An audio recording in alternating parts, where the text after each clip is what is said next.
Live from WTVO Rockford and your home team. Eyewitness News at 6 starts now. Like Jordan just mentioned, many in the state line woke up to damage from last night's storms. A look at how they affected some communities. A local church helps families get a head start on their back-to-school shopping. How this event does more than check off items on the supply list. And a traditional ceremony comes to Rockford. Organizers hope the exposure to a different culture leaves a lasting impact. Good evening, I'm Taylor Castro. Thanks for joining us tonight. Today, some state line residents are cleaning up after last night's storms. Here's a video of a tree down on a power line in Polo. In nearby Dixon, there were reports of trees and wires down as well. We've also received word of extensive damage in Lena. One of our weather watchers, Mike, near Forreston, had his flagpole blown over.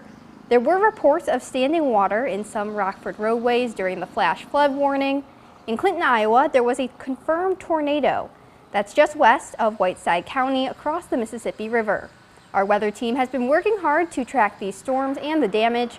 We'll hear more from Jordan later in the show. Families gather at a local park in Belvedere for a back-to-school deal that's hard to beat. Our Nikel Delgado was there talking with parents. And Nikel, what they have to say about this event? That's right, Taylor. It's time to get schooled in the art of free school supplies. Parents tell me this helps them not break the bank this school year. So we got 3 out of the 4 here. We got 4 going into school this year, so there's a lot of supplies that need bought. Brittany and Terry brought their kids out to the General Mills Park in Belvedere in hopes to gear up for the new school year. A free backpack filled with school supplies makes a dent in the back-to-school list. We can give to the classroom, even if we have to go buy other things, so it kind of frees the budget up to help in other places that the teacher might need. Redemption Church Pastor Adam Reardon tells me families express that school supplies is a huge need, spending $7,000 to provide free school supplies to the community and local families. It was one of those things that people worry about, and everybody knows this year everything's more expensive. So we wanted to be able to say, hey, let us help you take care of some of that expense by just giving away free stuff.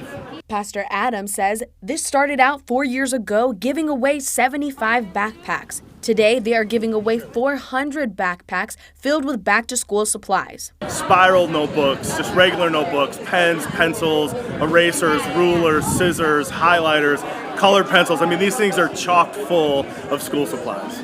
The free deals didn't stop here. Families also got free food items, hygiene items, and kids got a free toy of their choice. It's great for the community. It's definitely something that's needed, and the turnout is awesome. There are tons of people here. Redemption Church hopes to make this a bigger and better event next year. Taylor? Thanks, Nikel.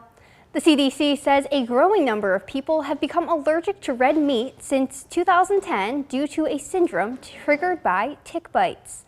One study suggests more than 100,000 people have been affected, while another report claims as many as 450,000 Americans have developed the allergy. The reaction is called alpha-gal syndrome. It's caused by a sugar found in meat from mammals and in tick saliva. When the sugar enters the body through the skin, it triggers an immune response, which can lead to a severe allergic reaction. Northwestern University now faces a 6th lawsuit in the ongoing hazing scandal. Attorney Ben Crump says this former football player was a victim of childhood sexual abuse because he was 17 when the hazing began. The unnamed player attended Northwestern from 2015 to 2019. The lawsuit also claims he was forced to play in games after suffering concussions, which led to serious mental health issues. Crump says this is just the beginning and more lawsuits will be filed next week. The actors and writers strikes are having an impact in Hollywood. This year's Emmy Awards ceremony will be postponed.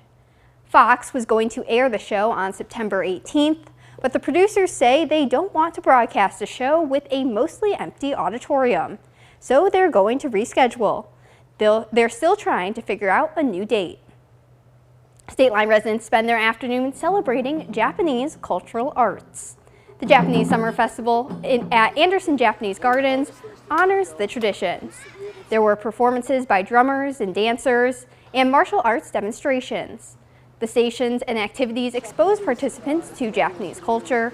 One organizer says it's something many are not going to see in life unless they actively seek it out. Something out here in Rockford, it's definitely one of a kind, and it's a unique experience to be able to come and get exposure to a culture that's so celebrated and just so proud of their arts and their traditions. Performers enjoy sharing and teaching these traditions with a wide variety of people. It's a day of music and much more out in Loves Park. There's live music playing all day long with vendors, food trucks, a car show, and more. The event is free thanks to over 50 sponsors.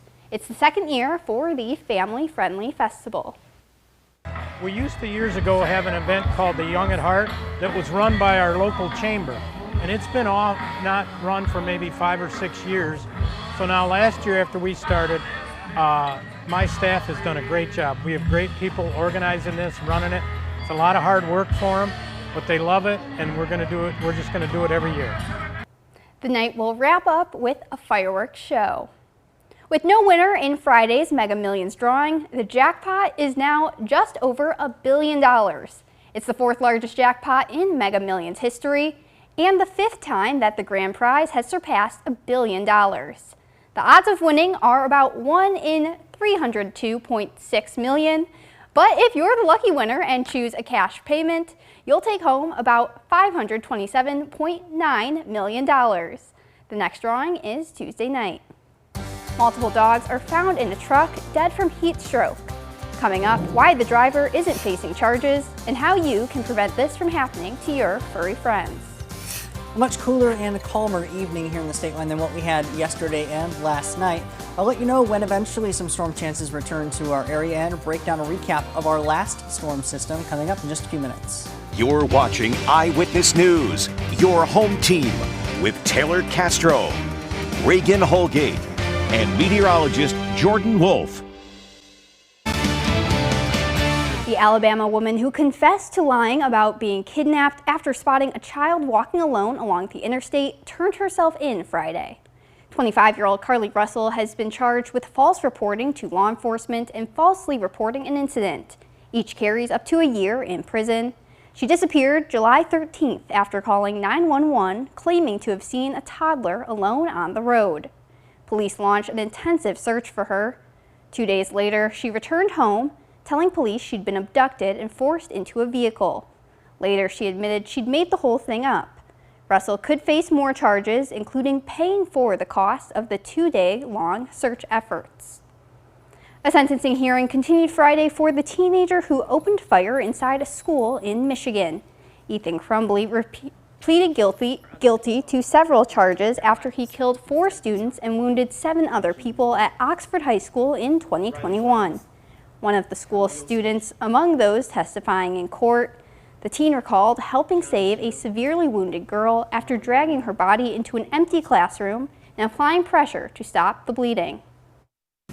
Then I started to pray with her because I didn't know what else to do. And what did you say to her? I asked her if she knew who God was.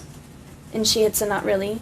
But I said, I think I'm supposed to be here right now because there's no other reason that I'm okay. That I'm in this hallway, completely untouched. Prosecutors want Crumbly to serve a life in prison without parole. The defense has asked for parole, arguing that he's a young boy neglected by his parents, suffering from mental illness. A tragic story developing in Indiana where several canines died from heat stroke. 18 German Shepherds were being transported from O'Hare to a training facility in Michigan City when the air conditioning unit in the truck's cargo area failed. The driver was stuck in traffic for 2 hours and says he was unaware of the sweltering temperatures in the truck. He pulled into a gas station when some of the dogs started barking and discovered they were suffering from heat distress. At least 7 of them died from heat stroke. The driver isn't facing any charges. Lake Station police say this was not an act of animal cruelty or neglect. But the Hobart Humane Society issued a notice of seizure for the 5 dogs that are still hospitalized. Many dog owners have to rearrange their schedules due to the heat wave across parts of the U.S. Out west, pet parents are saying they wake up earlier in the day to take their dogs out for a walk in order to avoid the heat. The Humane Society warns owners that the first signs of heat stroke include heavy panting, glazed eyes, rapid heartbeat, difficulty breathing, and dizziness, among others. After a few busy days with storms in the state line, we are in store for a cooler and calmer weekend. Jordan recaps last night's storms and lets us know when some heat and humidity may return, coming up in the First Warn weather forecast next. Now, your First Warn weather forecast from meteorologist Jordan Wolf. It was a very, very busy day yesterday, especially as we got later on into the evening, and we can show that when we look at our storm reports from across the area. Numerous severe weather reports, whether that be from wind, hail, or even some stronger winds and some hail and some of the flooding that's also been occurring in many spots, especially when you look at downtown Rockford. There was at least a brief couple of reports where there was some standing water on some roadways in Rockford late last evening when that flash flood warning was in place. Now we kind of look at some of the hot spots where some of the reports were at least a little bit more concentrated, where some of the stronger wind gusts came through. Anywhere from the Freeport up toward the Lena area in far eastern Joe Daviess County also saw numerous reports. Those were kind of concentrated with some of the stronger winds that were coming in from the south with the initial wave of storms. As another wave kind of came in from the west, we had another kind of cluster of storm reports that was anywhere from the Polo, Amboy toward the Dixon area as well, where they had some additional severe thunderstorm reports and an unverified wind gust report of up to 80 miles per hour. This is kind of how everything evolved last night. All of these storms kind of worked their way into the area with a kind of an MCS, which is a mesoscale convective system that worked its way into the area. That initial wave coming in from the north, but also some areas toward the west, there were some stronger wind gusts with some of those, especially with that second kind of wave that came through with some of these stronger storms. We also take a look with the video that was sent into us through our First Warn weather app. This was just kind of north of Joe Daviess County. This was actually in Wisconsin in Platteville, so this is sent to us from a drone video, and what we can see here is this is the inflow tail of one of these storms. And you can see all of that warm air being pulled into this cloud, and what's happening is as it's getting pulled into the cloud, it's cooling off very, very quickly, and that's allowing it for it to condense very quickly into the base of that cloud. And you can see also in the background some of those rain shafts off in the distance where the rain is falling in very heavy rates, helping to drop some visibility in some areas as well. The good news is, though, that we are a lot calmer, and we are going to be a lot calmer for at least the next couple of days going forward. We do have a few isolated showers, especially further up to the north across parts of central Wisconsin, that could start to work their way into our area, at least over the next few hours and going into the early part of the overnight. But mostly sunny skies now, especially as we got later on into the afternoon and into the evening, showing up there across our SkyTrack cameras all around the state line. Temperatures at the moment a lot cooler than where we were yesterday, down to 83 now in Rockford, 80 in DeKalb, still 83 in Sterling, and our dew points a lot better than where they were yesterday as well. As we remember, yesterday some dew points were up into the low 80s, where many of our dew points now are sitting in the 60s. Checking in with a couple of our weather watchers, Mike in Forreston reporting a temperature of 81 degrees. Also rainfall from yesterday around 95/100ths of an inch, so just under an inch of rain is what he had reported there. And Jim on the southwest side of Rockford reporting a temperature of 82 degrees and only a tenth of an inch of rain so far since midnight. We did get a lot of rain, at least at the Rockford Airport, which is going to help some of our drought conditions as well. Yesterday we got an inch just over an inch and a quarter in the Rockford area, at least at the Rockford Airport, which was our highest rainfall total in a single day since we've had at least for the month of July. So that's definitely some good news for some of us that are still experiencing some of those drought conditions.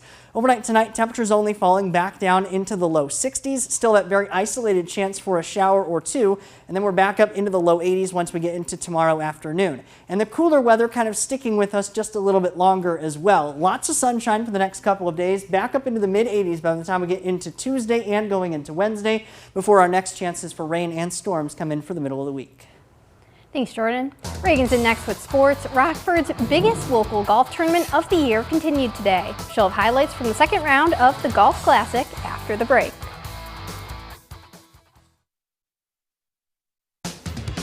Now sports with Reagan Holgate.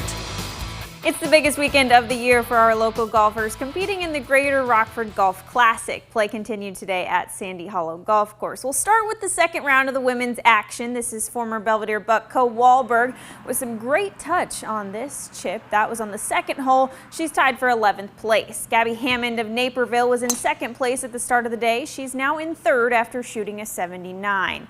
Ella Greenberg couldn't quite get it going today. That's golf. She shot an 82. She's in fourth place, 16 strokes out of the lead. Eva Greenberg shot a 73 yesterday. She followed that up with a 77 today. She's 7 over par and in second place. But the woman to beat tomorrow is clearly going to be Kayla Seilen. She has an 8-stroke lead. She'll drop a nice little par putt here on the second hole. Seilen had 5 birdies on the day and finished with a 1 under par 70. She's 1 under for the tournament and again leading by 8 strokes. Now let's take a look at the men's side of things this afternoon. Local favorite Brian Silvers tees off here on the 4th hole. He said it might have been the best of the year, so I'm glad we got it on camera. He shot an 81 today. Danny Gorman started the day at even par. He's tied for 6th after a 1 over 71 today. The defending champ TJ Baker had a bit of an up and down day. He found some birdies near the end though to get back to even par. He's currently 1 under on the tournament. The streak of solid golf will continue for Cody Reimer. He's holding down the fort in 3rd place after a 3 under 68 today. That leaves him 8 strokes out of 1st place.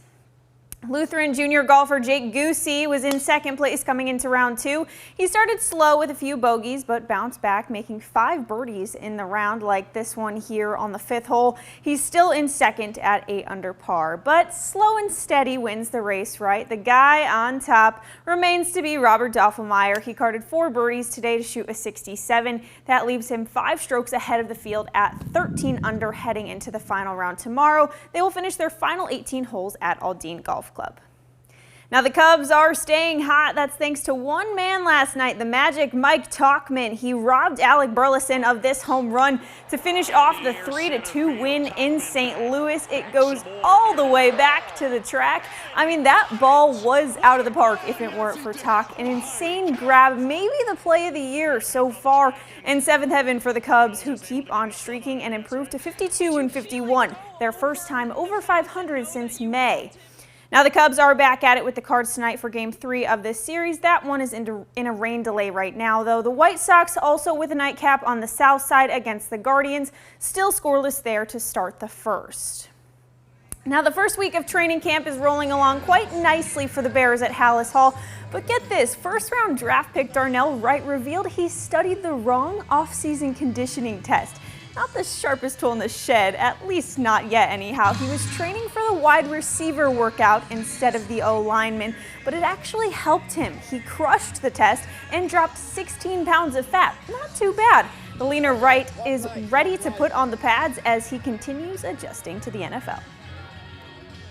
Started from ground zero, just trying to build a foundation. Just, some stuff that works in college doesn't work anymore, and some stuff does, but just start from scratch, really. One big thing is just being disciplined with your hand placement. These guys are just smarter players. They understand what you're doing, what you're giving them. That's sports. We'll be right back. Much clearer and calmer evening now on the First Warrant Interactive Radar from Rockford Auto Glass and more. And that trend continues as we get into the back half of the weekend. Temperatures a little bit closer to normal before we chick back up and see some more storm chances for the middle of the week. Thanks, Jordan, and thank you for joining us. We'll see you at 10.